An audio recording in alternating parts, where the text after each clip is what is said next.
in this culture in India, we don't have a religion. We never had a religion. Whether you take Hindu way of life, Jains, Buddhists, Sikhs, nowhere there is a God. There's no God. All the people whom you worship are people who walked this geography at one time. Because the best thing about Hindus is we are always confused. Does religion serve any purpose, Sadhguru? Like in these times, like is there any purpose to religion? You're just trying to get me into trouble, I understand. No, it's actually… You must understand this. In the East, in this culture in India, we don't have a religion. We never had a religion. Dharma. Dharma means a law. We have laws. Right now, to drive on the street, there is a law. Between husband and wife, there is a dharma, a certain kind of law. You must maintain those things, otherwise, however close people are, things will go bad if you don't maintain certain things. Between father and son, there is a dharma. Between the king and the praja, there is a dharma. Like this we created. Of all these things, we said, these dharmas have to be debated in every generation and be amended and amended continuously. But there is one dharma that you do not amend. This is called as Sanatana Dharma, that means the eternal law. Sanatana Dharma does not mean a religion as it's being claimed today. It means an eternal law. What is an eternal law? Physical is always transforming, evolving, changing. So that cannot be an eternal law, you have to fix new laws. See, there was a time, suppose with an axe, within half a day if you can bring down this tree, you would be a hero in this village. Because just clearing the tree was such a big feat. But today if you bring down this tree, if you as much as bring an axe, we're going to arrest you and throw you in the prison, all right? So now the dharma has changed because the situation has changed. When it was a time when the entire region was forest, to build your home, to build a village, if you could knock down a tree and make space for people to live, people thought you were a hero. But now if you cut the tree, you are the enemy of the people. So dharma has changed. So we said all the dharma should change, but one thing should not change, which is the eternal law. What is the eternal law about? A dimension which is not physical. For that, there is no change of laws. It is the same law. So this is called as Swadharma or Sanatana Dharma. So the knowledge or the dharma of the self beyond the body is Sanatana Dharma. So that is what we valued most because that is permanent. Rest of the things are changing and evolving. All this culture got disrupted because continuous invasions for 1,000 years. Everything got disrupted. People who are repositories of this knowledge, everything were killed and all kinds of things we've gone through. Let's not revisit that. But essentially, whether you take Hindu way of life, Jains, Buddhists, Sikhs, nowhere there is a God. There's no God. All the people whom you worship are people who walked this geography at one time. So no, in Telangana and Andhra Pradesh, there is history of Rama walking down to Sri Lanka and again walking up. People celebrate those places where he sat down, where he stayed for 2 days, where he did this and that, so many things. They were all just spreading this dharma or… No, they were just living their life. Unfortunately, their life occupied them with so many tragedies, kidnappings and wars and stuff. But I'm saying there is proof that they walked this planet, they walked this country. We worship them because they showed that they had something in them which would not change no matter what kind of drama they went through.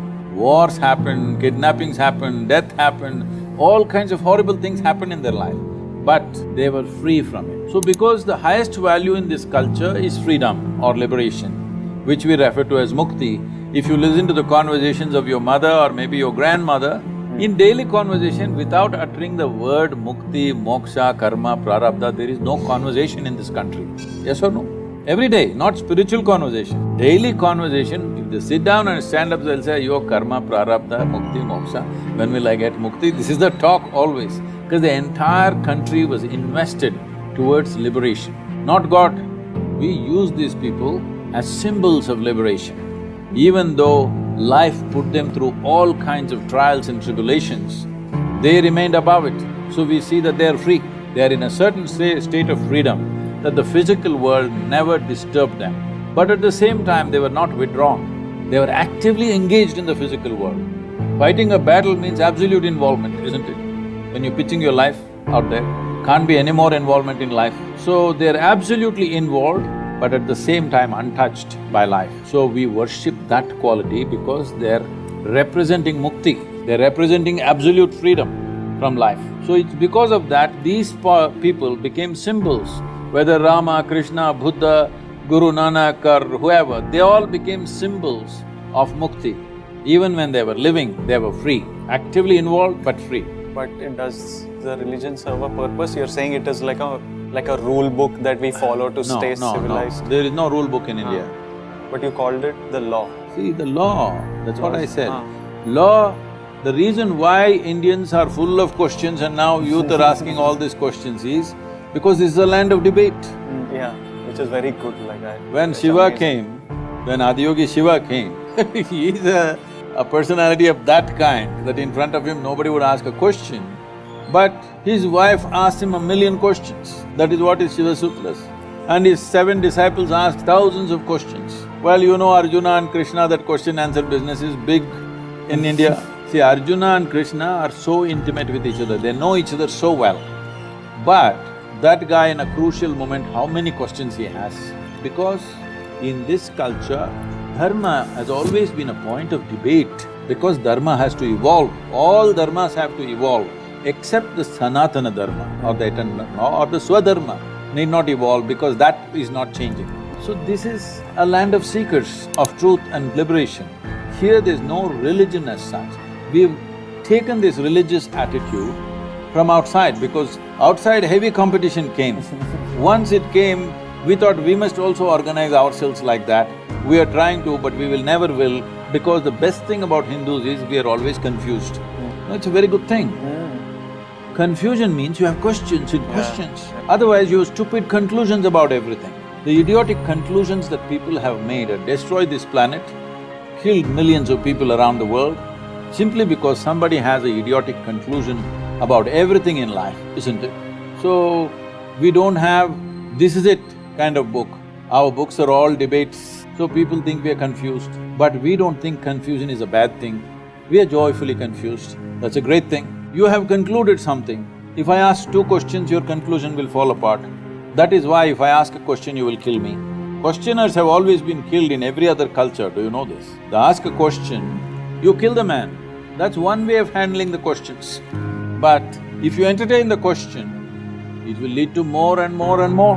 And this is how we've always been. So this is a godless, religionless land. But we have managed this culture well because this is based on human consciousness, not on heaven, not a ruling power up there.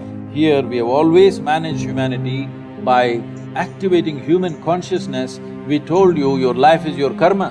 What this means is, your life is your doing, nobody managing it from anywhere else.